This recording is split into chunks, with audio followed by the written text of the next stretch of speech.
Muito bem, pessoal, estamos de volta aqui para mais um programa Papo de Peso, né? Temos três convidados para falar sobre uma super banda, um super álbum que completou aí no início de março 50 anos de idade, né? E só para lembrar que no ano de 2022 deixamos de fazer alguns bate-papos sobre alguns álbuns importantes que aos poucos a gente vai retomar no ano de 2023. Né? Então, em vez de completar 50 anos, a gente vai falar de 51 anos de existência, porque É uma são boa álbuns, ideia. se tranquilos, que a gente vai ter mais bate-papo aí, papo de peso, com álbuns importantes que completaram 50, 40, 30 anos no ano de 2022.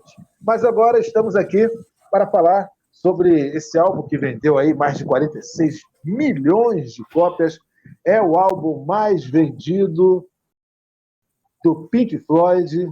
Né? Foi o álbum que mais tempo ficou na Billboard americana, não sei quantas semanas, não me lembro, mas ficou tempo pra caramba, ficou anos, né? Até 80 e alguma coisa, se não me engano. Vou até ter a anotação aqui, depois a gente conversa. 89, 88, até Ele, 1988, entre ele os saiu 200 da, mais. da parada durante um tempo, porque a Billboard mudou os critérios e tirou álbuns Isso. antigos de catálogo, senão ele permaneceria. E depois ele voltou às paradas da Billboard.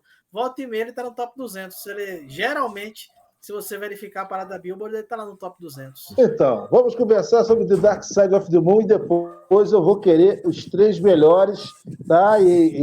São os três melhores, as três melhores músicas do álbum. Vocês vão quebrar a cabeça aí, porque tem que ser difícil mesmo. Não tem nada de hors concurso, nada disso. Vai ter que escolher as três melhores do álbum, cada um de vocês, inclusive eu. Muito bem, deixa eu conversar com ordem de chegada, né? Ricardo Igreja. Tudo bem, Ricardo? Prazer tê-lo aqui no Papo de Peso mais uma vez. Grande abraço. Opa, muito obrigado aí. Opa, então, eu Dá uma sou do... travada aí, mas tá. Ah, tá, pode ir? Então vamos lá. Eu Pode. escrevo um bocadinho de sons, um blog, né? E também tenho um podcast, né? Um bocadinho de sons. É um podcast no Spotify, a gente fala sobre música em geral, sobre rock and roll, sobre blues, sobre jazz, mais sobre rock and roll, né? E em relação aí ao disco de hoje, é um disco, como diz o Casão, o Casa Gastão, né? O Gastão Moreira lá, é um disco Isso. superlativo, né?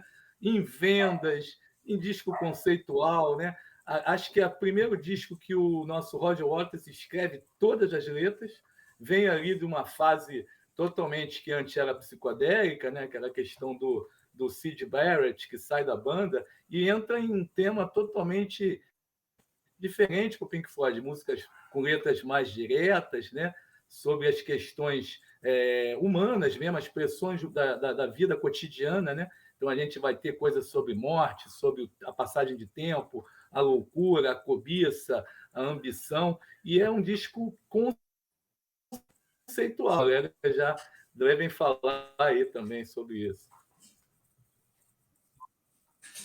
Tá certo. Outran Júnior, diretamente aí da Bahia. Prazer ter novamente aqui no Papo de Peso, Outran. Prazer é todo meu estar aqui começando essa nova temporada do Papo de Peso e falando de um dos meus álbuns preferidos, né? Da minha banda preferida, o Dark Side of the Moon. Eu digo que não é só um álbum, é um marco cultural do século XX, né? Um álbum divisor de águas em vários sentidos, um álbum que você tem o Pink Floyd, que para mim é uma banda de várias fases. Algumas pessoas falam que foram várias bandas, né? Inaugurando uma fase na qual, a partir dali, até a saída do Roger Waters, todos os álbuns seriam álbuns conceituais, em torno de um conceito, de uma ideia, né? E o primeiro deles é o Dark Side of the Moon, um álbum que foi extremamente revolucionário para a época, tanto nessa ideia quanto na qualidade sonora. É um álbum que hoje você ouve e parece que foi gravado ontem. Ele não envelhece, né? O trabalho do Alan Parsons, que foi o cara do estúdio, né? E depois montou a sua própria banda. é sensacional junto com o Pink Floyd. Na época, o Pink Floyd estava se autoproduzindo, né? O Norman Smith, que foi o cara que produziu os primeiros álbuns, já tinha saído, né? Norman Smith, ele foi técnico de estúdio dos Beatles, produziu os primeiros álbuns do Pink Floyd. Nessa época, se vocês procurarem na internet, ele era cantor brega, ele virou cantor brega com o nome de Hurricane Smith. e a banda, na verdade, o Alan Parsons fez ali um trabalho que até hoje é de cair o Puta queixo, engenheiro de som. Não, puta engenheiro de som. Então, assim, esse álbum é um marco na história não só do rock, acho que na história da cultura do século XX. Beleza. Deixa eu falar agora com ela, que também faz produção de programa de rock, ela que é especialista em Pink Floyd, saudade imensa de tê-la com a gente. Luciana, tudo bem? Seja bem-vinda mais uma vez. Obrigada pelo convite, obrigada pela oportunidade de estar aqui com vocês, discutindo esse álbum tão sensacional que é Dark Side of the Moon. Também é um dos álbuns da minha vida. Pink Floyd também é a minha banda do coração. Foi por causa do Pink Floyd que eu comecei a ouvir rock mesmo. Não foi o primeiro disco do Pink Floyd que eu ouvi, mas foi o primeiro que me apresentaram. E eu costumo dizer que em algum lugar do mundo sempre vai ter alguém apresentando Dark Side of the Moon para outra pessoa e falando, escuta isso aqui que é legal. Então, Luciana, começa você então contando para a gente a sua história com esse álbum, algum detalhe, alguma coisa, o que esse álbum representa para você até hoje. Dark Side of the Moon não é lógico, é o melhor álbum do Pink Floyd, sem dúvida. Como o Tran falou, é um marco da cultura mesmo. Ele é considerado um dos melhores álbuns dos anos 70. Não, assim, não tem para ninguém. É o disco que foi mais vendido mesmo. Eu conheci o Dark Side of the Moon quando me apresentaram ele na escola. Eu tinha uns 15 anos. Na aula, o filme The Wall.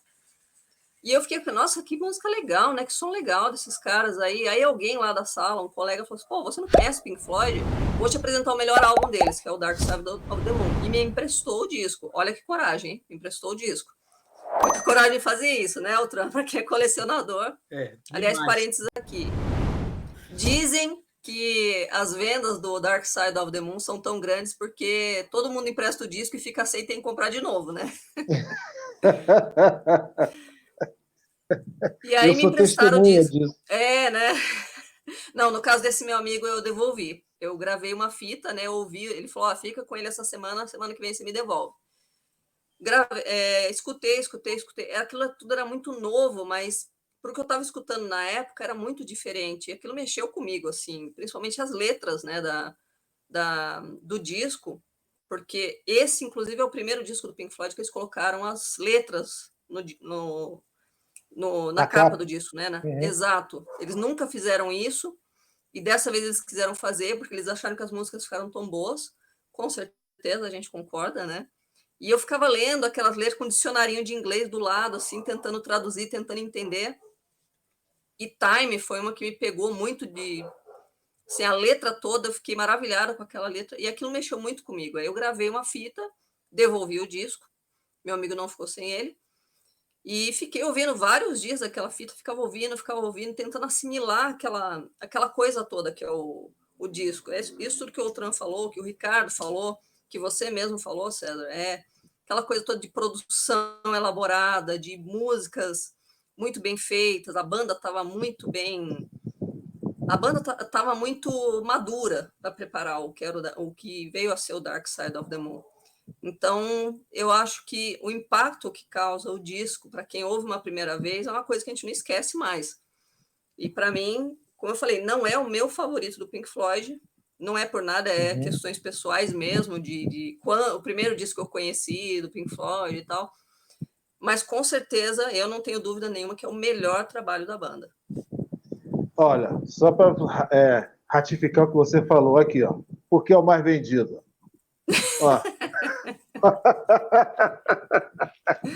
Os dois são de 74. Eu pensei que tivesse perdido, depois achei de novo. Eu devia ter trazido os 2 CDs que eu tenho. Eu tenho um e meu marido tem outro. A gente tem 2 em casa. E eu ainda tenho o Pulse, que tem o The Dark Side todinho. Toca todinho na sequência. Também tem. Com a Luizinha, né? Luizinha, minha Luizinha parou. A minha também, eu vou dar um jeito de consertar. A gente precisa ter isso, né? Tran, sua história, Tran. Sua vez de contar a historinha pra gente. Cara, eu conheci o Darkseid na adolescência, né? Eu sou, como dá para perceber aqui atrás, colecionador de vinil e filho de um colecionador de vinil também. E ele tinha na coleção o Atom Heart Mother, tinha o Darkseid, os primeiros, e comprou, quando acho que eu tinha uns 12 anos, o The Wall. Aí eu fui ouvir o The Wall, fiquei apaixonado, depois vi o filme, e aí fui, aqui em casa tem outros discos dessa banda, vai lá conferir. Aí eu ouvi esses dois, né? O Atom Heart Mother e o Dark Side of the Moon. E o Dark Side of the Moon, quando você ouve a primeira vez, você fica sem palavras, né? Porque é um disco tão fantástico e na minha casa tinha uma aparelhagem de som que meu pai, como ele era muito aficionado, a aparelhagem de som era muito boa, então você ouvia aquele disco numa qualidade de som boa, é espacial, né? Literalmente espacial, né? Você sabe que o Darkseid foi de uma época que existia o som quadrafônico, que eles lançavam para 4 caixas acústicas e tudo mais. Eu nunca ouvi essa versão, nunca ouvi o som quadrafônico, mas dá para você entender por quê. Porque o som do Dark Side of the Moon ele é tridimensional, né? Você consegue viajar assim em 3 dimensões quando você está ouvindo. Quando você apaga as luzes e põe o Dark Side para ouvir, é uma sensação. Isso é muito do psicodelismo, né, que eles fazem, né? Sim. Tá na origem da banda, né? Tá na origem do Pink Floyd isso. Eles nunca abandonaram essa sonoridade, né? De certa forma. E ouvi o Dark Side pela primeira vez, pronto. Aí eu fiquei realmente apaixonado pela banda e, claro, anos 80 não é como hoje que você chega no Spotify e acha a discografia completa para ouvir, né? Então, eu fiquei desesperado para conseguir novos álbuns da banda, do Pink Floyd, e aí fui correndo atrás. Se eu não me engano, em 87 teve uma série de reedições e chegou às lojas de vinil da época e eu conseguia, enchendo o saco do meu pai e juntando grana, comprei alguns do Metal, comprei o primeiro com o Syd Barrett, entendeu? E aí a paixão pelo Pink Floyd foi de mal. Hoje eu tenho aqui a discografia completa e vários bootlegs, tudo em vinil, né, do Pink Floyd. Então, mas acho que o disco que me fez ficar louco pela banda, com certeza foi a primeira audição do Dark Side of the Moon. Para mim foi um marco, assim, sabe, na minha trajetória musical de ouvinte, de colecionador. Uhum. Ricardo. Então, eu confesso que o Pink Floyd é top 5 meu também, mas eu tenho outras bandas acima, não sou tão fã quanto vocês. E assim, eu comecei a gostar especialmente por causa do The Wall, né? Foi o primeiro disco que acho que muita gente teve contato, né? Até pelo papo de vocês aí, eu pesquei isso também, foi meu contato primeiro, também foi com The Wall, né? E a partir dali, eu acho que foi com 14 anos já, é que eu fui ter contato com o Darkseid. Antes eu tinha um tio, é uma história curiosa. Eu tinha um tio, eu tinha 12 anos, 11 anos, eu escutei uma história de um tio que tinha dinheiro e ele tinha um Puma. Um Puma era um negócio sensacional na época, sabe? Não sei se o César lembra disso, né? E esse Pumazinho... Puma, Maverick, Carmanguia... Tinha um toca-fitazinho, né? Eu acho que ele tinha um toca-fitazinho, que ele disse que ele descia o alto da Boa Vista, de vez em quando ele passava por lá, não me lembro porquê. e botava o Dark Side que ele tinha e ficava escutando de noite. Ele disse era um tremendo visual, uma tremenda vibração. Eu não entendia nada daquilo, porque eu tinha 10, 11 anos de idade e fiquei com aquilo na cabeça. E quando eu cheguei lá no 2º grau, no Pentágono, no colégio que eu estudei, já ali 14 para 15 anos, já que eu fui ter contato com o Pink Floyd, com amigos, né? E aí me emprestaram o Dark Side. E daí aí eu fui comprar tudo. E a partir dali eu gosto muito dessa fase pós-Dark Side. Apesar de gostar do Medley, do Atom Heart, e Echoes, que é uma música que foi gravada até antes, que tem a ver com as gravações do Dark Side também, né? Porque estavam em shows, estavam em turnês, preparando, inclusive, o material do Dark Side. E é uma música que eu adoro também, de outro disco, mas nessa fase do Pink Floyd espacial, por dizer assim, me pegou de jeito. E dali para frente eu fui comprando tudo, apesar de ter os anteriores também, por óbvio, para fazer minha coleção. E assim, a história que eu tenho com o Pink Floyd é essa. Eu acho um disco sensacional, é uma obra-prima, porque foi tudo recortado, né? O barulho da Money, né?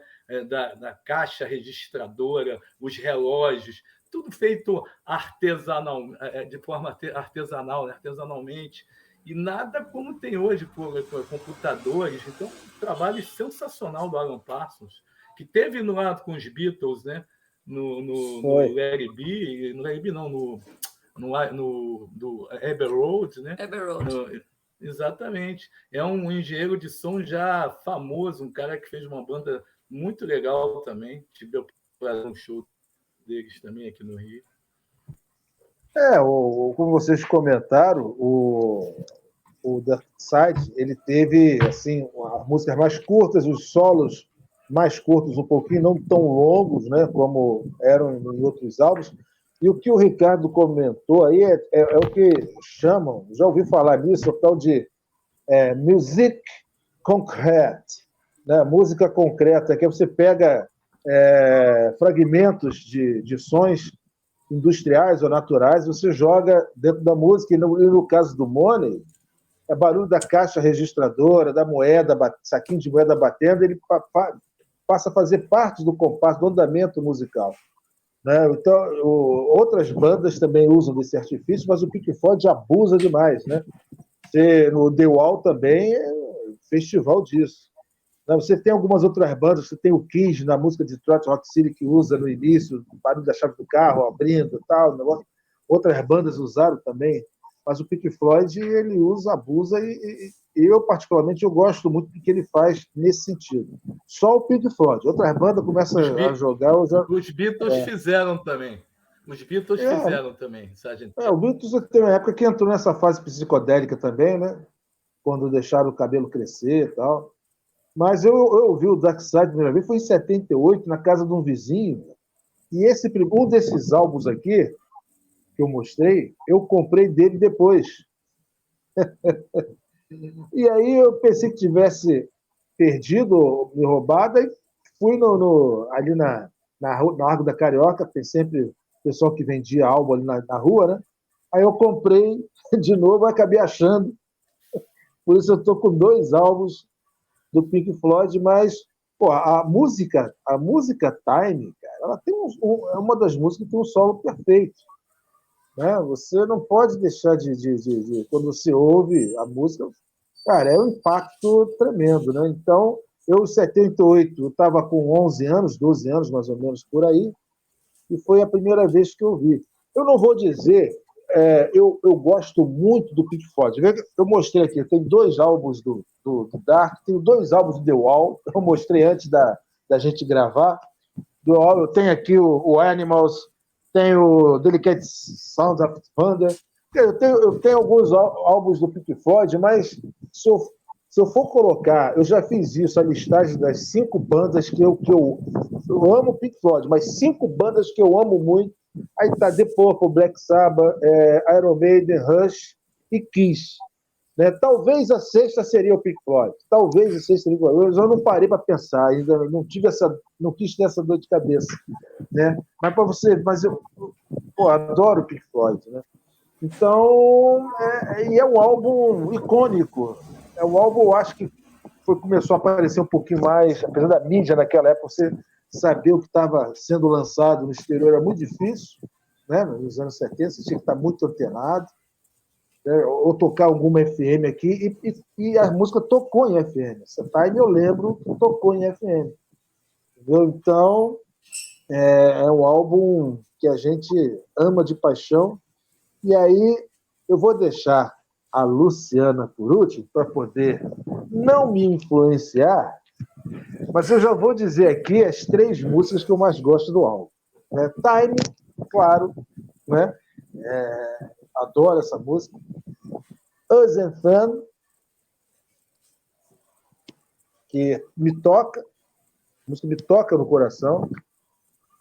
Inclusive tem até um sax lindo, que é o mesmo cara, que eu até anotei aqui, é o Dick Perry, que ele fez também Shine on Crazy Diamond, também aquele solo de sax também é dele. O cara é muito bom. E ele acompanhou o Pink Floyd na turnê de 94, que eles tocaram Dark Side, né? É ele que está lá no palco. Exatamente. Isso aí, exatamente. É amigo do Dave Gilmour. Muito amigo do Dave Gilmour. E a terceira, cara, eu estava entre Money, mas eu acho que eu vou colocar uma, que é a música que eu acho também ela muito bonita, e menciona o nome do álbum, que é o Brain Damage. Para mim são essas 3 assim, que realmente, quando eu vou ouvir, eu não deixo de ouvi-las, do álbum do Dark Side of the Moon. Quero passar a bola agora para o Ricardo. Ricardo, é contigo. As músicas. As minhas 3 músicas, assim, é claro que o pessoal. Você fez uma escolha bem interessante, né? Agora, o pessoal vai muito em Money, Time e tal, mas eu vou em Breathe in the Air. Eu acho aquilo lindo, aquilo é lindíssimo. Eu acho uma das maiores introduções de discos de rock, apesar de ter a vinheta Speak to Me, tem a batida do coração que vai do início ao fim do disco, né? Mas Brief é maravilhosa. Eu gosto muito de The Great Gig in the Sky, que tem, né, a Clary Torrey lá cantando, que ela acertou ali em poucos takes aquilo, apesar de pedirem para ela começa cantando palavras e a banda fala, não, sem palavras. E depois é que ela vai ver, quando passa numa loja, que foi aprovado aquilo que ela cantou, e ela abre o disco lá e vê ela sendo referenciada na ficha técnica, né? Ela não sabia. É a primeira, eu acho que é a primeira música só de grito, né? É um lance meio soul, né? É um vocal totalmente soul ali dela, né? Uma grande cantora. E The Great Gig in the Sky, que eu falei, né? E a outra que eu gosto, eu vou te repetir, porque Us and Them é sensacional. É puro suco de melodia, de harmonia do meu xará lá, Rick Wright, né? Eu acho sensacional Us and Them. Era uma sequência do Zabriskie Point, um filme do Antonioni, Violence Sequence, se não me engano, e que era uma coisa muito triste, né? E foi aproveitada e virou Us and Them, que é uma coisa... assim, é uma melancolia, mas é uma coisa lindíssima, uma harmonia belíssima. A gente tem que agradecer ao Michelangelo Antonioni por ter recusado a música. Obrigado, Antonioni. Que bom. É isso aí. Deus te abençoe. A gente está cometendo aqui um sacrilégio, que é um pecado você escolher somente 3 músicas desse álbum. Mas, Outran, eu queria ouvi-lo também. Vamos lá. Vamos pecar todos. Só fazer uma rápida observação sobre o que você falou sobre a música concreta, que era uma coisa que já estava sendo desenvolvida pela banda há um certo tempo. O Roger Waters lançou com o Ron Gissing, que foi o cara que trabalhou com eles no Atom Heart Mother, né? O cara que fez a parte da orquestra. Eles lançaram um álbum que é muito pouco conhecido, chamado Music for the Body, que é a trilha sonora de um documentário, e que usava muito o conceito de sons produzidos pelo corpo humano, né? E no próprio Atom Heart Mother, no início você ouve barulhos, né? Aquele editado, né? E depois eles foram desenvolvendo até chegar ao ápice ali no Dark Side. 3 músicas, para mim, muda todo dia. Então eu vou falar, sei lá, de hoje, porque amanhã eu posso falar. De hoje. A de hoje. Eu gosto do álbum integralmente. Mas, assim, eu tenho que falar de Time não só pela música, mas porque é uma letra que me marcou muito. Uma das letras assim que eu acho mais das melhores, né? Do Roger Waters. Tem o Brain Damage, que você citou também, que é uma música que me marca muito, inclusive porque eu sempre fui muito fã do Syd Barrett, e ele consegue ali colocar, né, o que aconteceu, a situação que o Syd Barrett chegou, e o Brain Damage com o Eclipse, na verdade, parece uma música só, né, uma música dividida em duas partes, vamos dizer assim. E para mim, uma música que eu não canso de ouvir, que também foi falada, é Breathe, sabe? Breathe in the Air é uma coisa assim que eu ouço, se eu pudesse ouvir diariamente, que é uma música que me marca muito, que eu gosto muito. Mas se você me perguntar isso amanhã, pode ser que eu fale outras 3 do disco, né? Normal. Luciana, eu Breathe, gostaria que acho que você... é uma que a gente está precisando muito, né? Breathe, respirar, Como dizia Roger Waters, a vida não é um ensaio, né? E essa música marca muito isso daí, né? Tem muitos temas ali, mas é sobre... Você precisa respirar, a gente precisa viver, né? Você falou de Eclipse também, né? Desculpa. Eclipse seria o nome do disco, né? Mudou por causa que uma banda que e as músicas, elas mudam, você nem percebe. Já está tocando outra, elas são emendadas, né? Luciana, junto com as suas 3, eu gostaria que você também mencionasse, que a gente acabou aqui esquecendo também, sobre a capa do álbum, que também é uma coisa maravilhosa. Está aqui, ó. A minha é um mashup com a do Joy Division. Legal. Todo mundo com Dark Side. Todo mundo, tem que ser, né? Como que você vem para o papo de peso falar de Dark Side sem estar trajado de Dark Side, né? Verdade. Bom, as 3 músicas. É difícil realmente porque Dark Side of the Moon, para mim, assim como The Wall, são discos que precisam ser ouvidos inteiros.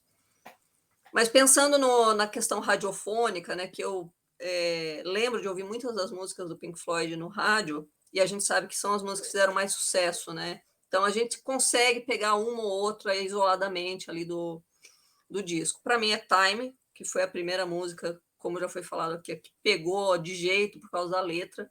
Como eu falei, eu ficava lá com o dicionário do lado, fazendo as anotações, e como é que é a história aí? O sol é relativamente o mesmo, ele está se pondo, está dando a volta atrás de você, tipo, o sol é o mesmo, mas você está mais velho. Nossa, que letra, gente, que é isso?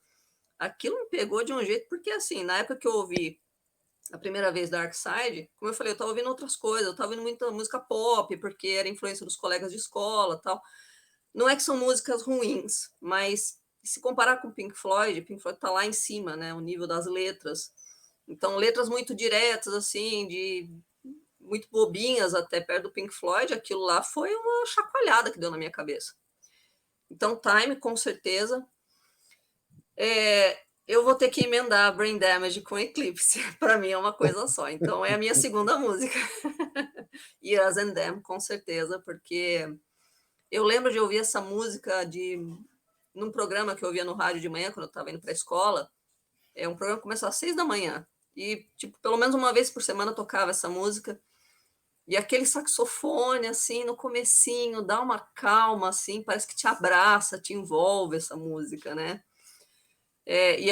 Acho que o Otran comentou sobre esse som, essa coisa do som espacial, de você ficar prestando atenção na produção. Uma coisa que eu lembro que acontecia em casa, quando eu era adolescente, meu pai não gostava de som alto, assim. Na verdade, ele não gostava de rádio, não gostava nem que a gente ficasse ouvindo música no rádio, assim. Tinha que ouvir tudo baixinho, para não incomodar os vizinhos e tudo mais. Então, quando eu comecei a ouvir Pink Floyd, eu comprei um fone de ouvido. Fui numa loja, falei, bom, dá para ouvir, não posso ouvir, então vou ouvir com fone de ouvido. E muitas vezes, como eu ficava acordada até tarde, adolescente, né, ficava até tarde acordada, eu ficava no escuro, com fone de ouvido, ouvindo Pink Floyd. Que experiência que eu ouvia Pink Floyd com fone de ouvido. E aí acho que daí também potencializou a minha paixão pela banda, porque você percebe, que nem o Tran falou, a coisa é tridimensional, você escuta as camadas da música, tem um som bem na frente, um no meio, um lá atrás, você fala, nossa, eu escutei uma coisa que eu não tinha ouvido antes. E é isso que acaba levando a gente a ouvir várias vezes o disco, né, as músicas, para ouvir sons que você não ouviu da outra vez. Então as minhas 3 são essas, Time, com certeza, Brain Damage / Eclipse, com licença, mas eu vou ter que colocar as 2 juntas, e Other Than Them. Não, mas Agora, tá sobre certo. a capa do disco. Sobre a capa do disco, é um negócio louco, né? É uma imagem tão simples, era uma coisa que a banda queria, né? Uma coisa simples, direta, nas palavras do Rick Wright, algo elegante e objetivo, que representasse a banda. Então, na visão do pessoal da Hypnosis, do Storm Thorgerson e tal, ele falou, bom, então beleza, criou, pelo que você sabe, ele criou algumas imagens e a banda bateu o olho naquilo e falou, é isso que a gente quer. É essa imagem, é o prisma. E ele tentou explicar, então, o prisma é porque é um feixe de luz que entra no prisma e decompõe, como o som da banda, que é diverso tal, e foi tentar explicar os outros desenhos. Não precisa falar nada não, é o prisma que a gente quer. Foi de primeira, né, Luciana? Foi de primeira. Eles bateram o olho e falaram, é isso. Porque eles enxergaram também uma outra coisa ali naquele desenho, naquela arte. Para eles era a vida em movimento, como se fosse você nascendo e se decompondo em várias coisas, porque você se transforma em muitas coisas ao longo da vida, né? Uhum. Você é filho, depois você vira pai, você vira um profissional, você fica velho, então você vira muitas coisas, né? Então é como se fosse isso, você é um, mas vira vários. E também tem o sentido da unidade da banda, é uma banda, mas com várias pessoas.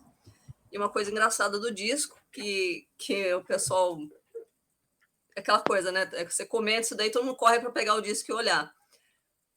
A luz se decompõe em 7 cores. No disco tem 6. Aí vai todo mundo, o quê? 6? Espera aí. São as 7 cores do arco-íris e falta uma, né? É isso mesmo. Diz que foi por causa de impressão, não teve nenhum motivo específico para isso. Foi alguma questão Isso dá um charme. Mero detalhe, Como é né? que é? Mero detalhe. Porque... exato. É mais uma das brincadeiras, né? eu vou parar de ouvir por causa disso. Luciana, tá certo. Luciana, muito obrigado pela sua participação. Muito obrigado mesmo. Estou com saudade de você. Vamos aí, tem um monte de álbuns bons aí. Tem um monte de álbuns bons aí para a gente poder falar, hein? Vamos lá. Vamos dar continuidade nesse papo de peso. E fala pra gente aí o programa que você participa aí. Faz aí o seu comercial. Verdade. Eu participo da produção do programa Hora da Vitrola, que é da Rádio Eldorado, de São Paulo. Dá para ouvir pela FM, pelo streaming, pela internet, enfim. E o programa tem um podcast também, que a gente também falou sobre Dark Side of the Moon aí recentemente. Né, eu tive que escrever todo o texto, né? Foi um sacrifício tão grande. Qual o dia do programa? Dia e horário do programa? O programa vai ao ar aos domingos, meio-dia, e tem reprise na quinta-feira, às 11 da noite. Beleza. Tá certo, então. Tran, lembrando que o Tran, a gente faz o programa Quebra ou Toca, né, Tran? O Tran apresenta aí algumas pérolas. A segunda temporada está em breve no ar, a gente só está se concentrando, porque exige muita concentração para fazer o quebra-toca. Temporada 2023 está chegando. Obrigado, doutor, pela presença. Um grande abraço. Obrigado, abraço e uma mensagem para os jovens que não existe o lado escuro da lua, na verdade ela é toda escura. Isso mesmo. Ricardo Igreja, Cadinho de Som. É um podcast, né, no Spotify, desde a pandemia, desde quando começou lá em 2020, aliás, e a gente tem um blog. Até eu consegui escrever agora o blog, já tinha tempo que eu não escrevia, e é um cadinho de sons, blogspot.com, e lá a gente fala, nesse que eu consegui escrever, uma banda galesa, País de Gales, CVC, não é agência de viagem, é banda. Uma banda de rock psicodélico do País de Gales, e falamos também lá da banda do filho do Bono, do U2, Inhaler, né? Inhaler, e também do livro do próprio Bono, Surrender, que saiu agora. São algumas coisinhas que a gente falou esse mês. E no podcast tem sempre lançamentos do mês, lançamentos da semana, né? Então a gente faz também um podcast lá no Spotify, um cadinho de sons. Valeu, gente. Na descrição você vai ter aí o link aí do podcast, cadinho de som aí do Ricardo, também da rádio, que a Luciana participa do programa. Som de Vitrola, não é isso, Luciana? A Hora da Vitrola. Hora da Vitrola. Né? Pessoal, muito obrigado a todos. Estaremos de volta, né, com mais um Papo de Peso semana que vem. E um grande abraço, saúde e paz para toda a família. Valeu. Tchau. Obrigada. Tchau, tchau.